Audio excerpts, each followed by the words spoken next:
क्या खोजते हो दुनिया में जब सब कुछ तेरे अंदर है? क्या देखते हो औरों में जब तेरा मन ही दर्पण है? तेरे सपने तेरी मंजिल तुझको ही तय करनी है। छोर मिलेगा उसी को ही जिसने हिम्मत कर ली है। नमस्कार, सुप्रभात, गुड मॉर्निंग भारत। बहुत स्वागत है आप सभी का डीडी मॉर्निंग शो के सोमवार के संस्करण में। मैं हूं आपके साथ मयंक शुक्ल और मेरे साथ है अंशु अग्रवाल। मयंक, आज बहुत ही खूबसूरत पंक्तियों के साथ में कार्यक्रम की शुरुआत हुई है और बिल्कुल सार्थक है। ये पंक्तियाँ अपने आप में हमें बहुत कुछ सिखाती हैं। बिल्कुल सच है कि देखिए, अगर हमें ज़िंदगी में अपने लक्ष्य को पाना है तो हिम्मत तो करनी पड़ेगी। जी। हिम्मत के बाद ही हम जब निरंतर अभ्यास करेंगे तभी हम अपने लक्ष्य की प्राप्ति कर सकते हैं। जी हाँ, निरंतर प्रयास करना, परसिस्टेंस, परसिवरेंस और आत्मचिंतन। क्योंकि ऐसा कहते हैं, आज के युवा को ये जान लेना चाहिए कि चिंता ना करें, चिंतन करें, इंट्रोस्पेक्शन करें, तभी जाकर सफलता हासिल हो सकती है। सुबह सुबह का वक्त है और हम लेकर आ गए हैं सोमवार का संस्करण, जो कि पावर पैक होगा नॉलेज से, अवेयरनेस से। जॉब्स की बात भी करेंगे, करियर ऑप्शंस की बात भी करेंगे। और चूंकि हाल ही में 1 जुलाई से हमारे देश में 3 नए कानून लागू हुए हैं। भारतीय न्याय संहिता की बात करें, भारतीय नागरिक सुरक्षा संहिता की बात करें या भारतीय साक्ष्य अधिनियम की बात करें, तो इन कानूनों के आने से कई नए करियर एवेन्यूज भी डेवलप होने लगे हैं। आज उन्हीं करियर एवेन्यूज के बारे में बात करेंगे हम, लेकिन शुरुआत करते हैं हमेशा की तरह पॉजिटिविटी के साथ। आइए दिखाते हैं थॉट ऑफ द डे।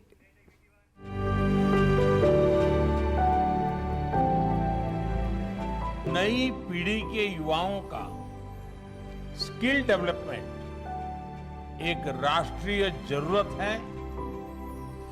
आत्मनिर्भर भारत का बहुत बड़ा आधार है।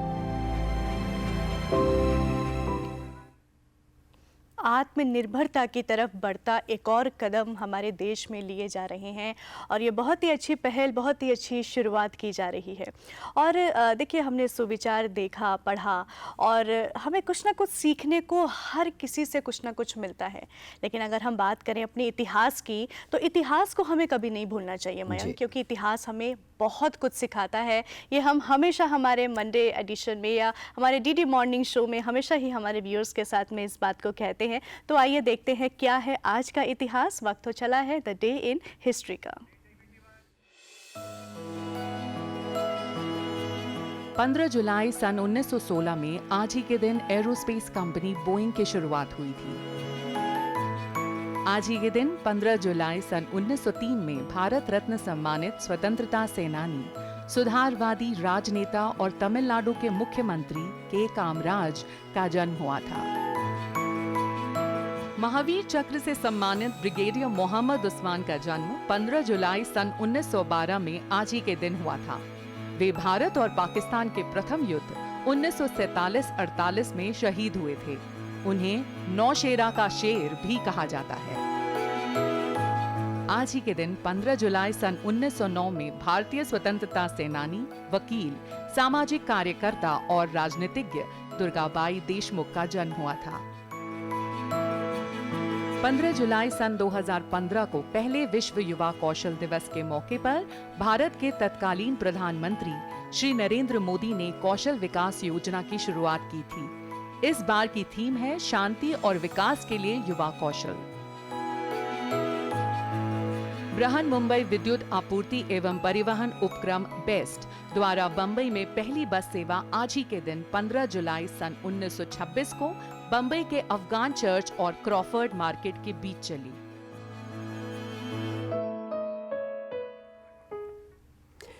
तो ये तो थी हिस्ट्री की बात, और हिस्ट्री में भी हमने जाना कि skill development, Kaushal Vikas, thought of the day माननीय प्रधानमंत्री जी का भी ये कहना है कि युवाओं को स्किल डेवलपमेंट पर ज़्यादा जोर देना चाहिए। और जैसा कि अभी अभी हमने बात की थी अंशु, के जो नए 3 कानून आए हैं जो कि एक चर्चा का विषय बना हुआ है, भारतीय नागरिक संहिता हो, न्याय संहिता हो, नागरिक सुरक्षा संहिता हो या साक्ष्य अधिनियम, आपको नहीं लगता कि इन कानूनों के आने से कुछ नए करियर ऑप्शंस भी डेवलप होंगे? करियर ऑप्शंस ये जानने के लिए तो मैं भी बहुत ज़्यादा उत्साहित हूँ, क्योंकि मेरे लिए भी ये बहुत न्यू है। और मुझे लगता है कि मेरे साथ साथ जो हमारे व्यूअर्स हैं, जो हमारे आज के युवा हैं, जो कुछ नए अपनी पंखों को उड़ान देना चाहते हैं, नए करियर ऑप्शंस के तहत जो नज़र में है कि उनको क्या आगे फ्यूचर में करना चाहिए, सभी के लिए कुछ ना कुछ ये न्यू रहने वाला है। क्योंकि कन्वेंशनल करियर ऑप्शंस की बात तो हर कोई करता है, लेकिन अब नॉन कन्वेंशनल करियर ऑप्शंस और करियर एवेन्यूज की बात करने का समय आ गया है। फिर चाहे बात फॉरेंसिक्स की हो, बात चाहे कम्युनिटी सर्विस में करियर ऑप्शंस की हो, या क्रिमिनोलॉजी में। आज इन्हीं विषयों में आपकी चर्चा करवाएंगे हमारे गेस्ट के साथ। उन गेस्ट से आपका परिचय करवाएं उससे पहले आइए नजर डालते हैं क्या नए करियर ऑप्शंस इमर्ज हो रहे हैं आफ्टर नए क्रिमिनल लॉज।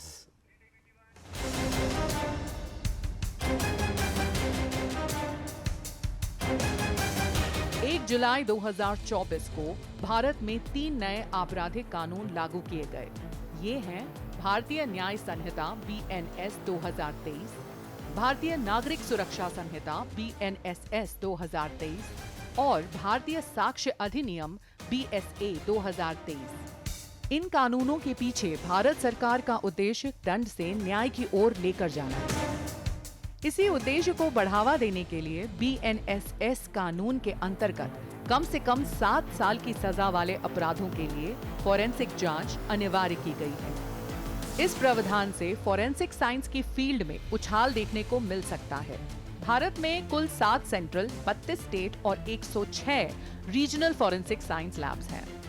किंतु अब इस नए प्रावधान के कारण इन लैब्स की संख्या में भी वृद्धि देखने को मिलेगी, जिसके कारण फोरेंसिक एक्सपर्ट्स की मांग में भी वृद्धि होगी।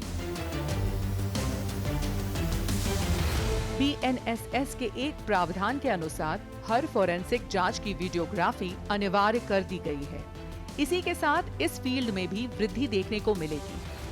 वीडियोग्राफर बनने के लिए आप में क्रिएटिविटी होना बहुत जरूरी है और आप चाहें तो ग्रेजुएशन या डिप्लोमा कोर्स करके वीडियोग्राफी में करियर बना सकते हैं, क्योंकि इन नए आपराधिक कानूनों का मकसद न्याय को बढ़ावा देना है। BNS के अंतर्गत चोरी, आत्महत्या का प्रयास जैसे छोटे अपराधों के लिए दंड की जगह अपराधी को सुधारात्मक सेवाओं में शामिल करने का प्रावधान लाया गया है। कम्युनिटी सर्विसेज समाज में सुधार लाने के लिए स्वेच्छा से किए गए कार्यों को कहते हैं। इसमें पशु आश्रय, भोजन वितरण, सफाई अभियान, पेड़ लगाने जैसी एक्टिविटीज शामिल होती हैं। इस नए प्रावधान से कम्युनिटी सर्विसेज संगठन और कम्युनिटी सर्विसेज एक्सपर्ट्स की संख्या में भी वृद्धि होगी।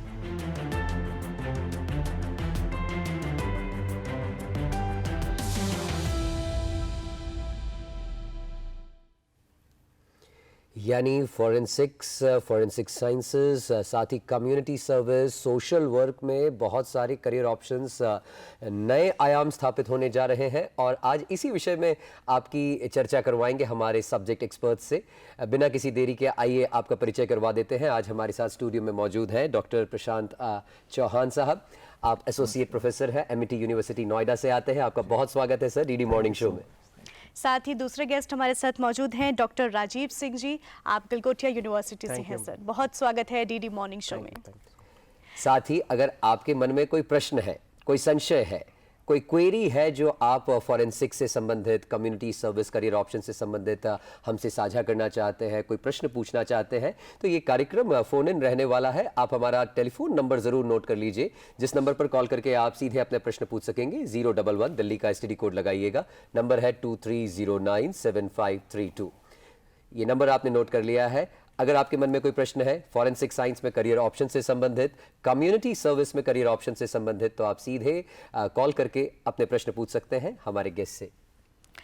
तो चर्चा की शुरुआत करेंगे प्रोफेसर प्रशांत जी। सबसे पहले आपसे मैं एक बेसिक यही जानना चाहूँगी। देखिए हमारे कुछ न्यू लॉज आए हैं, ऐसे में अगर फॉरेंसिक साइंस की हम बात करें, बिल्कुल बेसिक टर्म्स में समझना चाहें तो फॉरेंसिक साइंस क्या होता है, सबसे पहले यही जानेंगे। देखिए बहुत ही महत्वपूर्ण प्रश्न आपने किया है। अगर हम देखें जो कानूनों में हमारे बदलाव हुआ है और ब्रिटिश एरा से कानून चल रहे थे और भारत सरकार की एक बहुत बड़ी उपलब्धि रही है कि उन्होंने ऐसे मुद्दों को उठाया, ऐसी चीज़ों को चेंज किया है जिनकी बहुत ज़रूरत थी। तो उनमें एक कानूनों का बदलाव भी बहुत ज़रूरी था सकारात्मक रूप में अगर हम देखें। और फॉरेंसिक्स को उसमें अगर हम देखें, जब भी कोई क्राइम या कोई भी क्रिमिनल एक्टिविटी होती है तो जब हम उसके साक्ष्यों की बात करते हैं कि हम उनके बारे में पता करें, तो कहीं ना कहीं फॉरेंसिक्स का बहुत बड़ा योगदान उसमें हो जाता है। हमारे देश में एक बहुत डाइवर्सिफाइड कंट्री है, बहुत सारी चीज़ें इसमें होती रहती हैं, तमाम घटनाएं होती रहती हैं।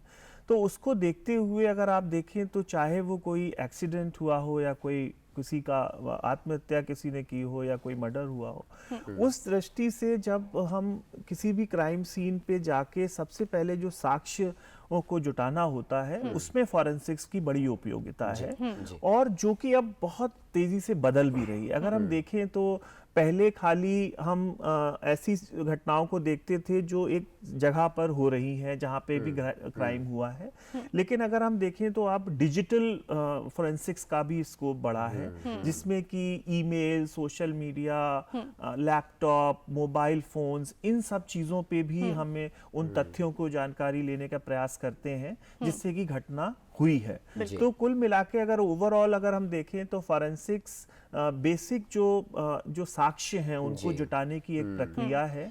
जो एक साक्ष्य जुटाने के साथ कई साक्ष्य के साथ कोई छेड़छाड़ तो नहीं हुई है, उसको प्रेडिक्ट करने के लिए या उसका इवैल्यूएशन करने के लिए। राजीव सिंह जी, आपसे बात करना चाहेंगे, फॉरेंसिक्स की जब हम बात करते हैं तो जो लोग इसमें करियर बनाना चाहते हैं, जो छात्र हैं, एस्पायर कर रहे हैं, उनके मन में ये संशय होता है कि क्या केवल साइंस स्टूडेंट्स ही या जिन्होंने पीसीएम के साथ या बायोलॉजी के साथ अपना 10+2 किया है, केवल वही फॉरेंसिक्स में अपना करियर बना सकते हैं या कोई और ऑप्शंस भी उपलब्ध है? नहीं, साइंस के अलावा भी जैसे कि अगर आर्ट स्ट्रीम का भी है कोई, तो बीए क्रिमिनोलॉजी भी है और एमए क्रिमिनोलॉजी भी है, वो भी अपना करियर बना सकते हैं। इसके साथ में कुछ डिप्लोमा कोर्सेज हैं, सर्टिफिकेशन कोर्सेज भी होते हैं, तो वो भी आप परस्यू करके मतलब आगे करियर को जी। और ये जो जिन डिग्रीज का आपने अभी जिक्र किया, इसमें एडमिशन प्रोसीजर क्या रहती है? एडमिशन प्रोसीजर जनरली क्या होता है सर, 60% जो होना चाहिए 12th में परसेंटेज होने चाहिए उसके।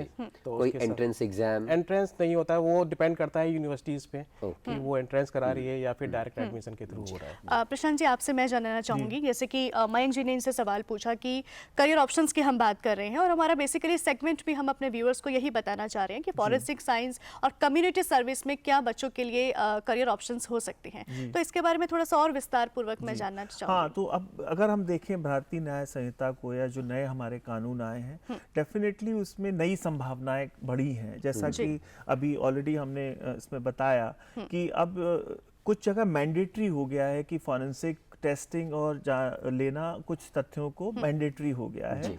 और अलग अलग छोटे छोटे जिलों में, चाहे वो आप उत्तर प्रदेश को ही लें, बिहार को लें, अपना देश इतना बड़ा कई राज्यों का है, तो उसमें हर डिस्ट्रिक्ट लेवल पे पुलिस के लिए अब मैंडेटरी हो गया है कि उनको फॉरेंसिक एक्सपर्ट्स की जो है राय मशवरा करना है और उनके तथ्यों को इकट्ठा करना है। तो ऐसे में अगर हम 12th के बाद कोर्सेज की बात करें तो वो इसमें क्या हो सकता है? 12th के बाद जैसा कि अभी हमारे साथी ने बताया कि ग्रेजुएशन की डिग्री फॉरेंसिक्स में अवेलेबल है, जो कि गवर्नमेंट संस्थान है, जैसे दिल्ली यूनिवर्सिटी से लेके और national institute of forensic sciences है, उसके साथ में जो भी प्राइवेट यूनिवर्सिटीज हैं, अलग अलग कॉलेजेस हैं, सभी जगहों पे बीए और एमए की कोर्सेज प्रोवाइड किए जा रहे हैं। बीएससी इन फॉरेंसिक साइंसेज है, वो भी स्टूडेंट कर सकता है। सीयूईटी के माध्यम से एडमिशन प्रोसेस में उसमें एडमिशन लिया जा सकता है और डेफिनेटली साइंस उसमें एक वन ऑफ द प्रायोरिटी रहता है कि अगर आपके पास साइंस है तो वो आपके लिए थोड़ा अच्छा रहेगा।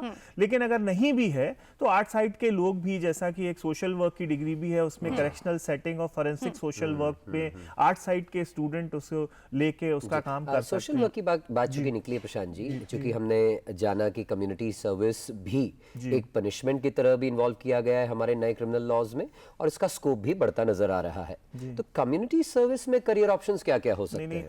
अब पहली बात तो ये बहुत ही एक सकारात्मक दृष्टि से हमें इसको लेना चाहिए कि भारत सरकार कहीं ना कहीं रिहैबिलिटेशन की बात कर रही है, सुधार की बात कर रही है। क्योंकि अगर हम अपने देश में देखें तो पनिशमेंट्स को लेके जेलों में बहुत ज़्यादा लोग हैं, और जो छोटे मोटे अपराध जब करते थे तो एक बहुत बड़ा एक इशू आ जाता था कि भाई हम उनको जेलों में रख रहे हैं, और हमारे यहाँ ओवर क्राउडेड जेल्स हो रही थी। और उस लिहाज से ये एक रिहैबिलिटेशन और रीसेटलमेंट को लेके एक बहुत अच्छा प्रयास है। इसमें कम्युनिटी सर्विस में कहीं ना कहीं जब हम सोसाइटी की बात करते हैं, सुधार की बात करते हैं, तो जो एक आदमी की, व्यक्ति की रिस्पॉन्सिबिलिटी है, अपनी जो जिम्मेदारी है, उसका भी उसको कार्य करने का मौका मिलता है। अब इसमें जैसा कि अभी बताया, चाहे वो सफाई करना हो, चाहे वो पेड़ लगाना हो, चाहे वो कहीं जाके श्रमदान करना हो, तो उसमें चीज़ों से एक, इसमें एक सकारात्मक मैं इस दृष्टि से देखता हूँ, जैसे आज के युवा हैं, तमाम चीज़ों से जाने अनजाने वो मिस्टेक्स कर देते हैं, चाहे वो एक सुसाइडी अटेम्प्ट को मैं मानूं,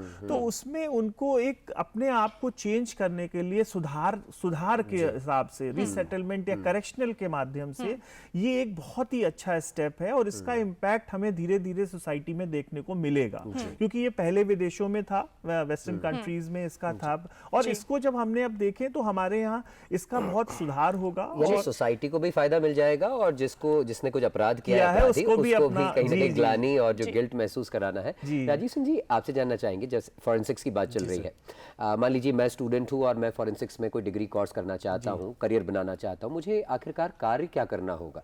अगर मैं डिग्रीधारी हो जाता हूँ तो फॉरेंसिक्स में, इस फील्ड में मुझे क्या क्या काम करने के ऑप्शंस? इसमें क्या है सर, जैसे कि अभी जो न्यू लॉज आए हैं उसके अकॉर्डिंग फोटोग्राफी और वीडियोग्राफी मैंडेटरी की गई है, एविडेंसेस मैंडेटरी की गए हैं। तो वीडियोग्राफी और फोटोग्राफी का भी जो फॉरेंसिक का जो स्पेशलाइज्ड कोर्स होता है वो भी काफ़ी यूनिवर्सिटीज़ हैं तो वो परसू करा रही हैं, उसमें कंडक्ट करा रहे हैं वो लोग कर। तो उसके अलावा फॉरेंसिक्स की डिग्री के क्या मैं वीडियोग्राफी या फोटोग्राफी नहीं, वैसे भी कर सकते हैं, वो भी कर सकते हैं। अच्छा। अगर आपके पास सर्टिफाइड कोर्स है तो आप फॉरेंसिक लैब में अप्लाई कर सकते हैं। उसके अलावा भी जैसे इन्वेस्टिगेशन करना है तो वहाँ पे क्या है कि कुछ क्वेश्चन डॉक्यूमेंट हो गए, जैसे फोर्ज डॉक्यूमेंट हो गए, या फिर फिंगरप्रिंट से रिलेटेड हो गए, या फिर जो आजकल व्हीकल एक्सीडेंट हो रहे हैं, आर्सन के केसेस हो रहे हैं, जैसे सीएनजी में आग लग जा रही है, तो उसका इन्वेस्टिगेशन भी प्राइवेट जो लैब्स हैं वो भी कर रही हैं, तो वो भी अच्छा एक ऑप्शन हो सकता है। जी प्रशांत जी, अगर हम कम्युनिटी सर्विस की बात करें तो उसमें क्या कोई कोर्स अवेलेबल है जिसमें बच्चे ग्रेजुएशन या कुछ परस्यू कर सकते हैं? हाँ, तो बहुत अच्छा आपने क्वेश्चन किया। फॉरेंसिक्स के अलावा अगर हम देखें तो इसमें social work, BSW, bachelor in social work और मास्टर्स इन सोशल वर्क की डिग्रीज अवेलेबल हैं, जिसमें कि अगर हम करियर की संभावना से लिंक करें तो जब आप कम्युनिटी सेटिंग में काम करने की आपको एक्सपर्टीज होती है, और आपको एक व्यक्ति विशेष के संग उसकी समस्याओं को डील करने की जब आप एक्सपर्टीज, आपको ट्रेनिंग मिलती है, तो आप एक कम्युनिटी सर्विस में हमारे पास एक बहुत बड़ा स्कोप मुझे ऐसा दिखता है कि जो कम्युनिटी सर्विस एक्सपर्ट्स या कंसल्टेंट्स की इसमें बहुत ज़रूरत पड़ेगी, क्योंकि जब उन्हें पनिशमेंट दिया जाएगा तो उन्हें मॉनिटर करने के लिए, उनको उनके साथ काम करने के लिए, और ऐसी ऑर्गेनाइजेशंस, चाहे वो कम्युनिटी डेवलप सर्विस एक्सपर्ट्स हों, चाहे कम्युनिटी सर्विस इम्प्लीमेंटर्स हों, एनजीओज हों, इनकी भी ज़रूरत पड़ेगी। तो उस दृष्टि से जब ज़रूरत पड़ेगी तो इस तरीके की जिनके पास शिक्षा होगी उनके पास एक बहुत बड़ा स्कोप काम का बढ़ेगा, और फॉरेंसिक सोशल वर्क और करेक्शनल सेटिंग में स्पेशलाइजेशन भी होता है सोशल वर्क तो में। कुल मिला के इसमें जो भी इस डिग्री को परस्यू करता है वो अपना खुद का भी कुछ काम स्टार्ट कर सकते हैं, कंसल्टेंटिंग का काम भी किया जा सकता है इसमें। राजीव जी, आपसे जानना चाहेंगे, जैसे आप डिग्रीज के बारे में बता रहे थे, मान लीजिए किसी बच्चे ने लॉ, अपना ग्रेजुएशन लॉ कर चुका है, इसके बाद में कोई बच्चा इस फील्ड में फॉरेंसिक साइंस में या फिर कम्युनिटी सर्विस में कुछ परस्यू करना चाह रहा है, बट उन्होंने ऑलरेडी ग्रेजुएशन कर लिया है, तो क्या कोई सर्टिफाइड, कोई डिप्लोमा कोर्सेज अवेलेबल है जिसके थ्रू वो इस फील्ड में जा सकते हैं? जी मैम, हमारे यहाँ जैसे कि हमारी यूनिवर्सिटीज़ ने भी इस बार ऑफर किया हुआ है, सर्टिफिकेशन कोर्सेज हैं, डिप्लोमा कोर्सेज हैं, तो ये पुलिस पर्सनल्स हैं या फिर जो लॉ पर्सनल्स हैं, इनके लिए ऑफर किया गया है। तो वो करना चाहें तो वो कर सकते हैं, क्योंकि जो लॉ वाले पर्सन है और फॉरेंसिक का कॉम्बिनेशन ही जो होता है वो आगे जाके इन्वेस्टिगेशन में काफ़ी हेल्पफुल होता है फॉरेंसिक में। तो इसलिए अगर वो राजीव जी, स्टैट्स क्या कहते हैं? अगर हम डेटा की बात करें, कुछ अंकों की बात करें, कितने लोगों की आवश्यकता इस वक्त भारतवर्ष में है जो फॉरेंसिक्स के जानकार हों, फॉरेंसिक्स एक्सपर्ट्स हों? क्योंकि जो कानूनों का हम जिक्र कर रहे हैं लगातार, उसमें तो बहुत ज़्यादा रिक्वायरमेंट महसूस हो रही है। तो क्या कोई ऐसा स्टैटिस्टिक्स रिलायबल, या आने वाले समय में कितने फॉरेंसिक्स एक्सपर्ट्स की डिमांड और बढ़ने वाली है? क्योंकि ऐसा है कि सर कि क्राइम तो डे बाय डे इंक्रीज ही हो रहा है, क्राइम रेट भी इंक्रीज हो रहा है, उसी के साथ साथ क्या है कि तो जो फॉरेंसिक एक्सपर्ट की भी नीड उतनी बढ़ती जा रही है। तो जितने फॉरेंसिक एक्सपर्ट होंगे उतना, और टेक्नोलॉजी भी डेवलप कर रही है, तो टेक्नोलॉजी डेवलप कर रही है, जैसे कि आजकल साइबर क्राइम हो रहा है, जैसे कि हमारा यूपीआई वाला है, उसमें कितने फ्रॉड हो रहे हैं, तो उसके लिए डिजिटल फॉरेंसिक हो गया, साइबर फॉरेंसिक हो गया, या फिर एआई से रिलेटेड जो भी क्राइम हो रहे हैं, जैसे कि डीप फेक हो गया, तो और आजकल जो आ रहा है हमारा डिजिटल अरेस्ट वाला जो हो गया, तो उसको कैसे हैंडल करेंगे, उसके लिए भी काफ़ी एक्सपर्टाइज लोगों की ज़रूरत पड़ रही है। तो स्टैट्स के अकॉर्डिंग अगर हम बोलें तो हमें 75 और जो परसेंटेज है उसकी रिक्वायरमेंट होगी। यानी आने वाला समय है काफी स्वर्णिम होने वाला है। भविष्य बहुत स्वर्णिम है उन बच्चों का जिन्हें जो एस्पायर कर रहे हैं फॉरेंसिक्स में करियर बनाना। और यहाँ हमारे दर्शकों को बता दें कि आप लोग अगर फॉरेंसिक साइंसेज में अपना करियर बनाना चाहते हैं तो एडमिशन्स प्रक्रिया, चूंकि एडमिशन सीजन जारी है, तो एडमिशन कहाँ कहाँ ओपन है?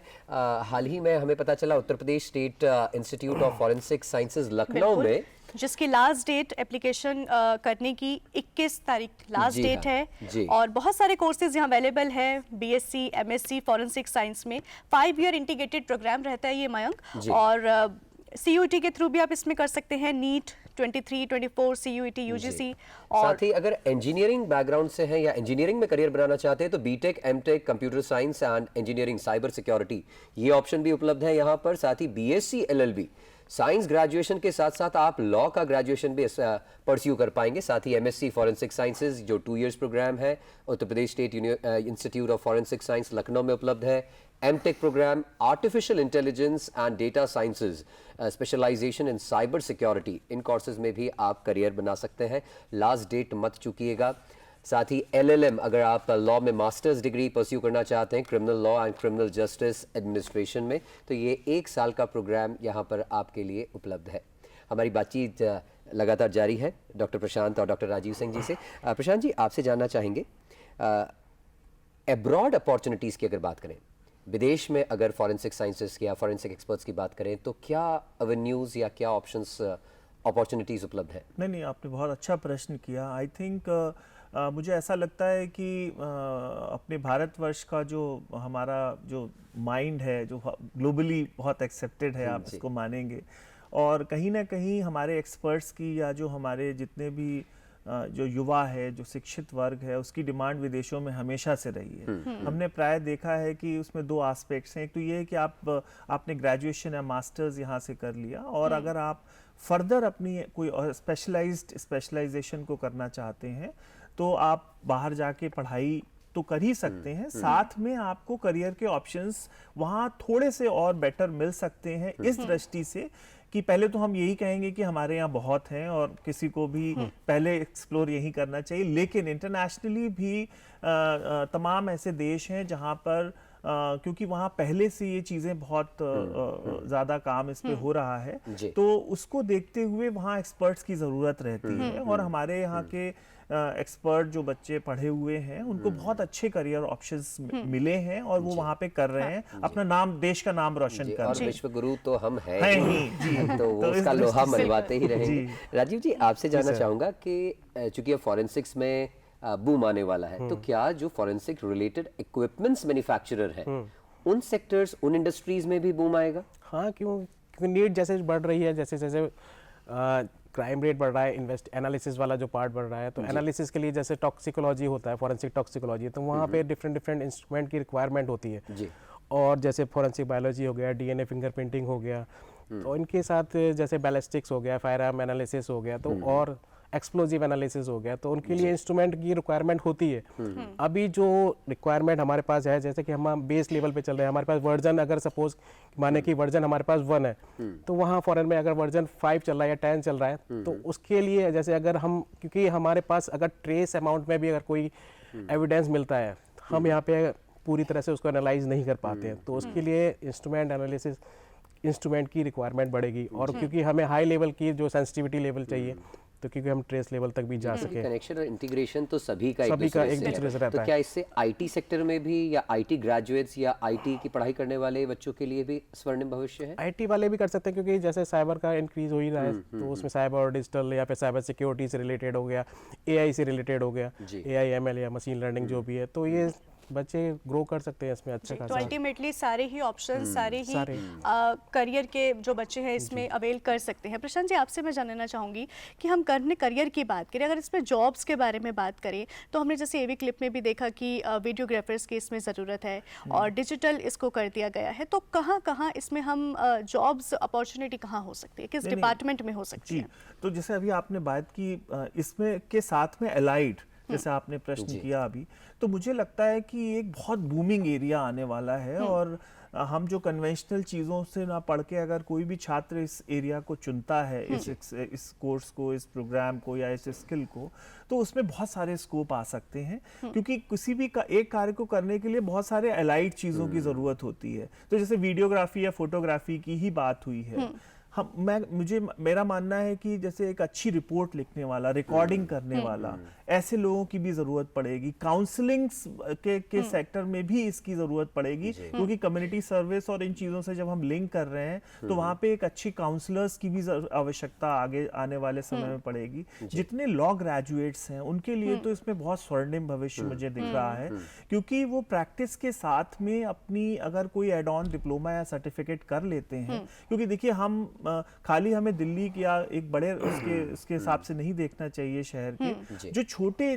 डिस्ट्रिक्ट्स हैं, चाहे वो बिहार, यूपी, झारखंड, वहां पे डिस्ट्रिक्ट लेवल सपोर्ट के लिए तमाम एक्सपर्ट्स की जरूरत पड़ेगी। और इनफैक्ट अब तो लैब्स ऑन व्हील्स का भी जो कंसेप्ट आ गया है। चलते चलते राजीव सिंह जी, आपसे closing remarks, forensic science, community service, career options कैसे देखते हैं भविष्य?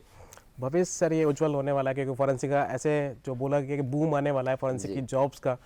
तो जो अगर आज एडमिशन ले रहे हैं बच्चे आगे या आगे फर्दर लेंगे जाके, तो उनके लिए काफ़ी अच्छा ऑप्शन हो सकता है फॉरेंसिक साइंस में एडमिशन लेना। और जो जैसे कि बीटेक के स्टूडेंट हैं, लॉ स्टूडेंट हैं अगर, तो वो भी अच्छा एक भविष्य बना सकते हैं फॉरेंसिक साइंस में। बिल्कुल। चलते चलते प्रशांत जी, जी, आपकी मैं closing ये remarks। मानता हूँ कि नए भारत में भारतीय न्याय संहिता का जो बदलाव हुआ है उसमें बहुत ही उज्जवल भविष्य मैं देखता हूँ, जहाँ पर सभी को न्याय मिल रहा है। और उस न्याय में उसको इम्प्लीमेंट करने में हमारे जितने युवा जो शिक्षा ले रहे हैं उन्हें स्वर्णिम रोजगार मिलेगा, और एक सुख समृद्ध भारत की हम जो परिकल्पना कर रहे हैं उसमें हमारा देश आगे बढ़ेगा। जी, यानी कि क्राइम रेट भी कम क्राइम करेंगे, रेट में कम, न्याय भी दिलवाएंगे और इकोनॉमी को भी बूम और बूस्ट करेंगे। आप दोनों ही मेहमान आज हमारे कार्यक्रम में जुड़े, आपने इतनी सार्थक चर्चा की, आप दोनों ही का बहुत बहुत आभार, बहुत धन्यवाद प्रशांत जी, राजीव जी आपका। Thank you so much.